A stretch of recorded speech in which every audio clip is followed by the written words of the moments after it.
El Señor esté con todos ustedes. Y con tu espíritu. Evangelio de nuestro Señor Jesucristo según San Juan. Gloria a ti, Señor. Durante la última cena, Jesús dijo a sus discípulos: Yo soy la vid verdadera y mi Padre es el viñador. Él corta todos mis sarmientos que no dan fruto. Al que da fruto, lo poda para que dé más todavía.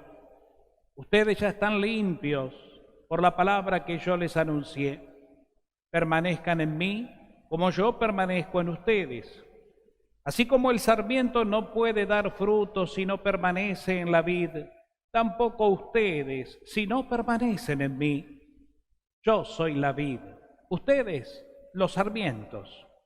El que permanece en mí y yo en él da mucho fruto, porque separados de mí nada pueden hacer. Pero el que no permanece en mí es como el sarmiento que se tira y se seca, después se recoge, se arroja al fuego y arde. Si ustedes permanecen en mí y mis palabras permanecen en ustedes, pidan lo que quieran y lo obtendrán. La gloria de mi Padre consiste en que ustedes den fruto abundante y así sean mis discípulos. Palabra del Señor. Gloria a ti, Señor Jesús. Tomamos asiento. Muy queridos hermanos, todos en el Señor, estamos alegres a pesar de todo, porque nuestra alegría no depende de las situaciones humanas o terrenales que nos circundan, sino nuestra verdadera alegría depende de Dios, y Dios está de nuestra parte. Dios nos ama.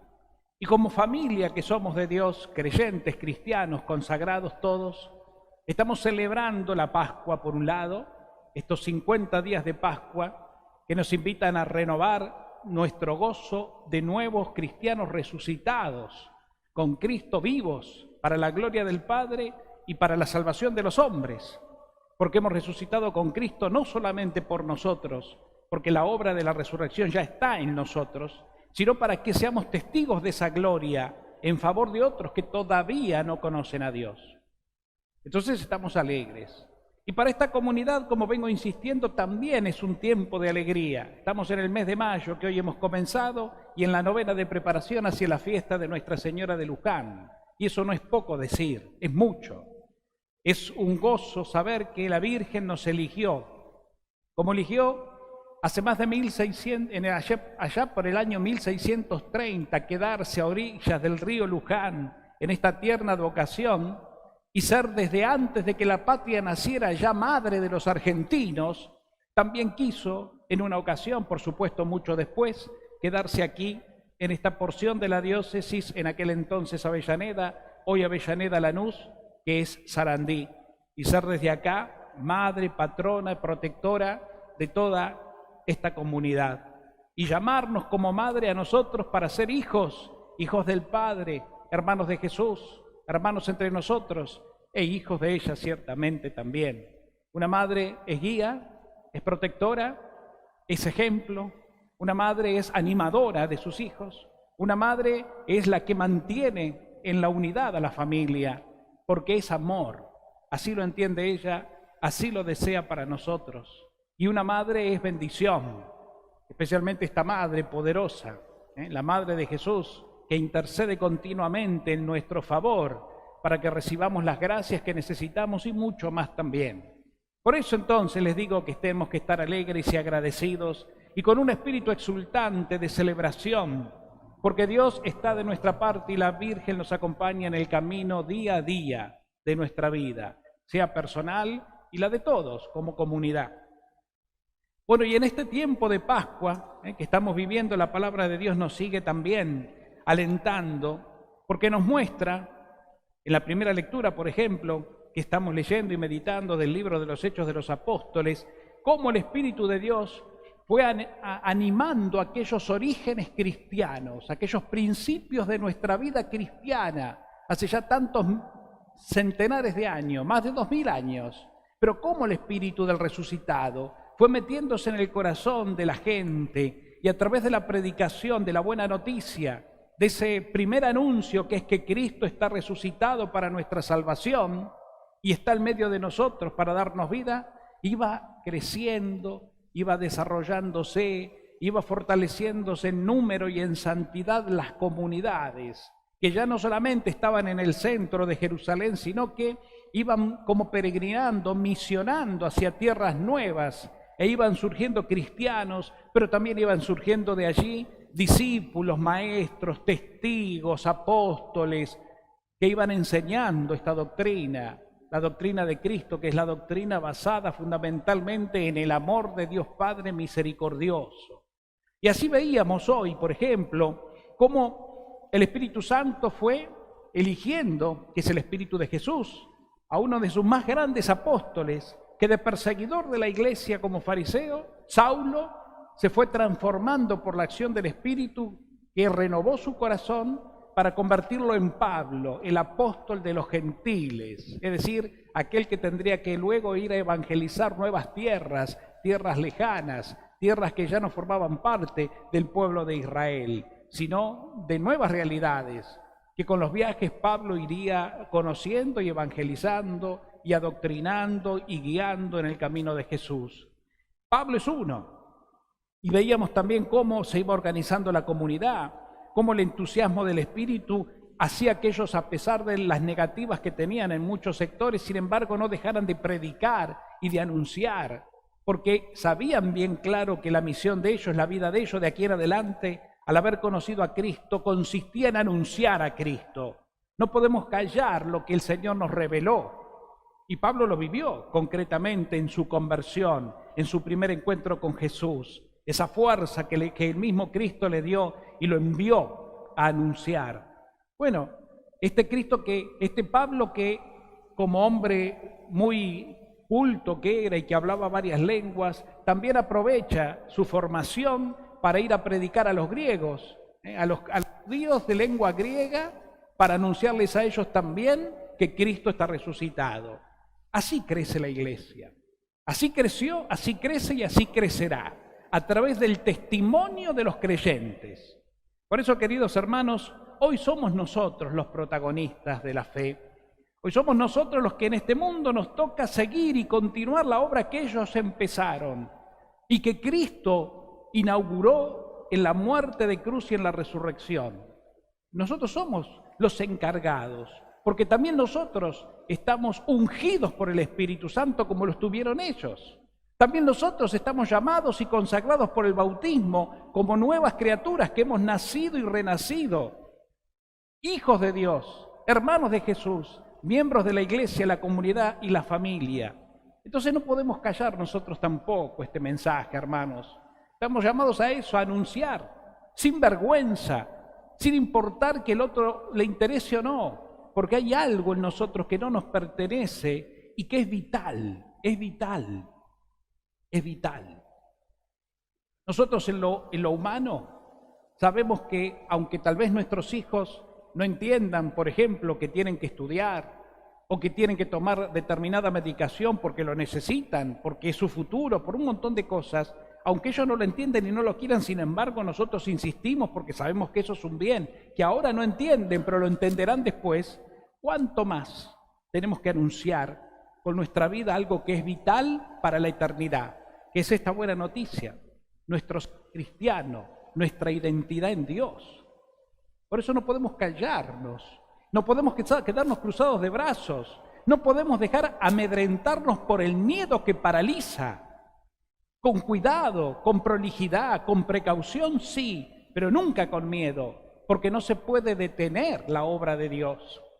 Descubramos en nuestros corazones, hermanos, que Dios nos ama. Como decía la segunda lectura de la carta de Juan, la primera carta del apóstol Juan, que insiste tanto en que Dios es amor y que los que viven en el amor, es decir, dándose por los demás, esos viven en Dios. Esa es nuestra gran identificación. En la medida que ustedes se amen entre ustedes, les dijo Jesús a los apóstoles, los demás verán y creerán que son mis discípulos. ¡Qué gran verdad! Ahí se basa nuestra fe. El mundo calcula por otros lados. El mundo busca otros intereses. El hombre del mundo busca su propio protagonismo y los reconocimientos, aún a veces dentro de las mismas esferas de la estructura eclesial. Pero el cristiano que está refrescado, ungido por el Espíritu, que tuvo una experiencia de una fe profunda y de un amor eterno, a ese no le importa los reconocimientos de los demás, porque se sabe amado y reconocido por Dios, y ahí encuentra su verdadera felicidad. Felicidad que lo invita a contagiar, a ir a los demás, a anunciarles para que los otros también despierten a la verdad y dejemos de vivir en el letargo de la oscuridad terrenal, porque estamos llamados a algo nuevo, algo grande, que es justamente nuestra vocación de cristianos resucitados. En el Evangelio hoy aparece una imagen más de Jesús. El domingo pasado la imagen era la de Jesús buen pastor. Jesús que tomaba el ejemplo ante la gente que lo rodeaba y que estaba acostumbradas a las cosas del campo y la vida de ellos era el pastoril y agrícola. Entonces, ¿qué dice Jesús? Bueno, yo soy como el buen pastor. El buen pastor conoce a sus ovejas, las cuida y da la vida. Soy la puerta del redil por donde las ovejas pasan para ser cuidadas, para ser protegidas y para que ninguna corra peligro. Hoy toma otra imagen también muy familiar para aquel entonces, que era la de la viña, que hoy también nosotros en nuestras tierras argentinas, sobre todo mirando a la zona cordillerana, tenemos grandes viñas que producen el mosto y la vid, y nos traen a nuestra mesa el buen vino, que como diría Pablo, alegra y reconforta el corazón, ¿no? Ese buen vino que ya también en la época de Jesús se cultivaba a través de la vid, y que era muy común verla.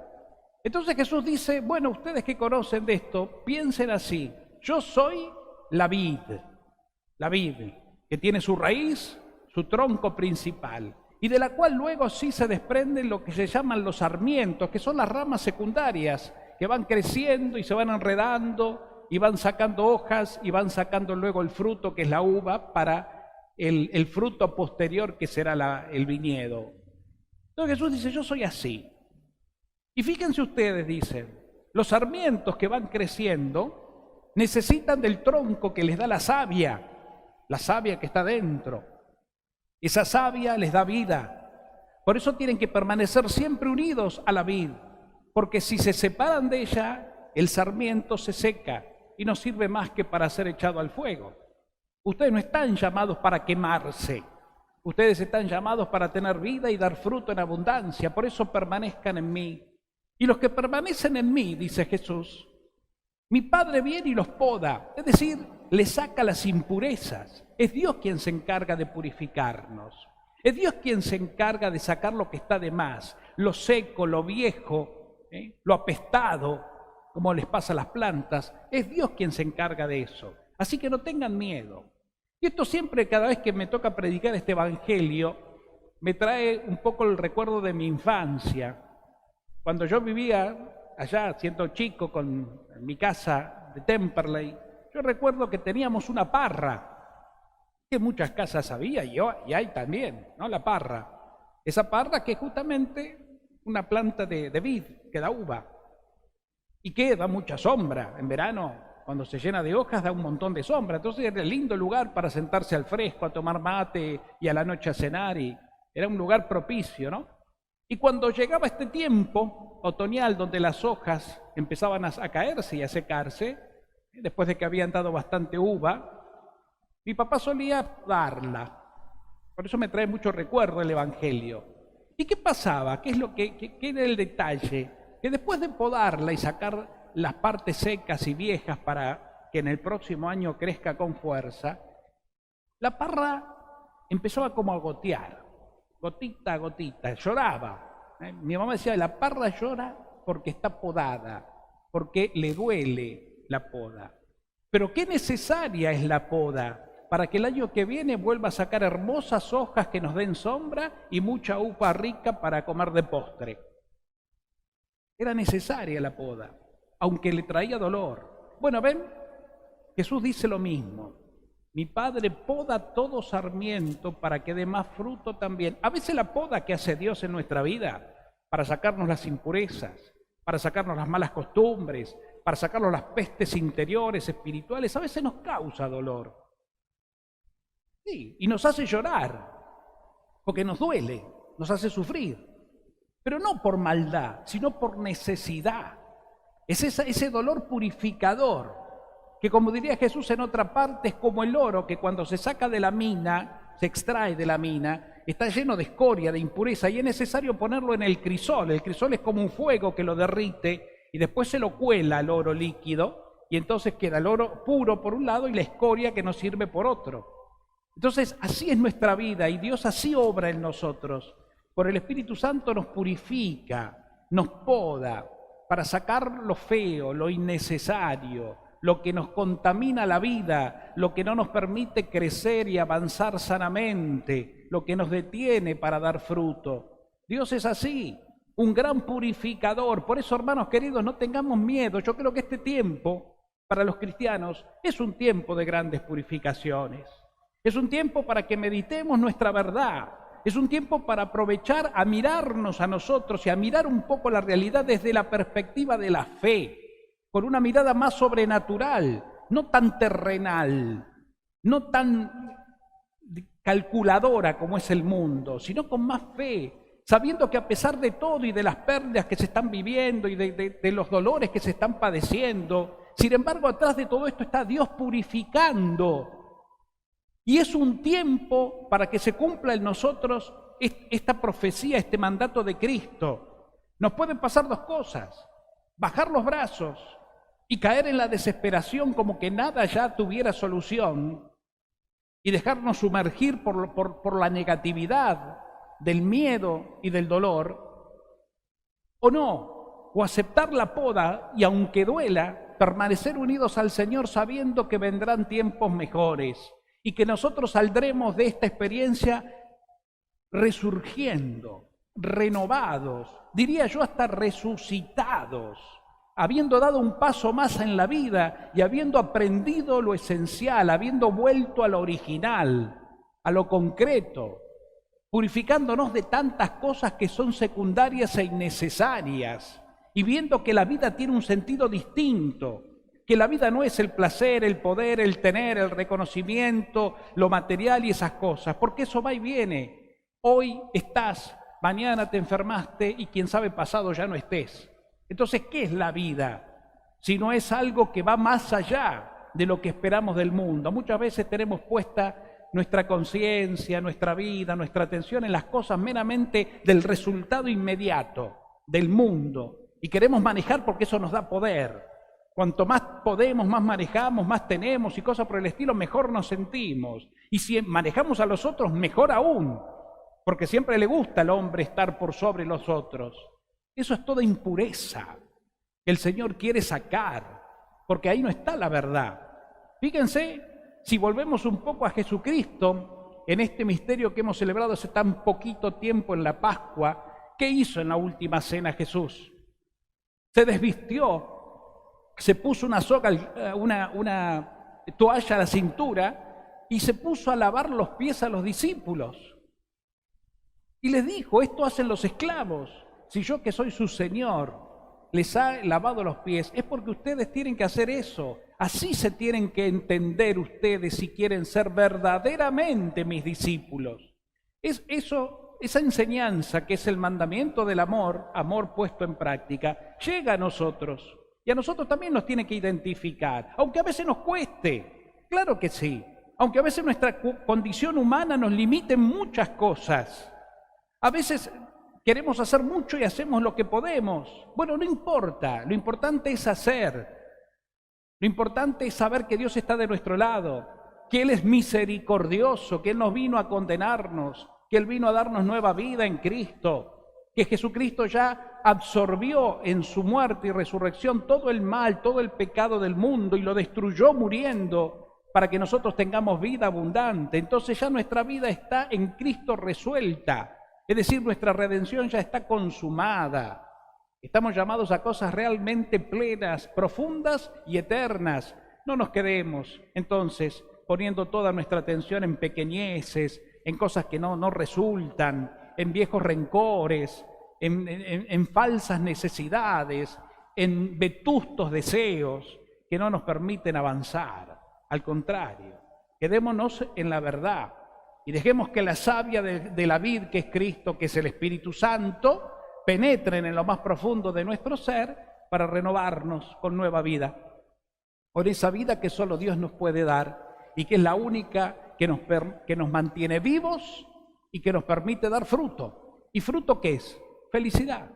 Cuando ese fruto cumple la vocación y la misión para el cual fue creado, que es alimentar, endulzar, embriagar la vida del otro, entonces ese fruto alcanza felicidad, alcanza plenitud. Así tiene que ser nuestra vida, dar fruto, entregándonos por los demás, en las pequeñas cosas de cada día, como podemos, aún nuestras limitaciones, aún nuestras imperfecciones, que siempre nos van a acompañar, pero dar con amor y confianza, con alegría y esperanza. Porque de esto se trata la buena noticia, de esto se trata el Evangelio. Hermanos queridos, demos gracias a Dios entonces y encomendémonos como siempre a la Santísima Virgen, nuestra Madre, compañera de camino, guía y consuelo ante nuestra debilidad. Que así sea.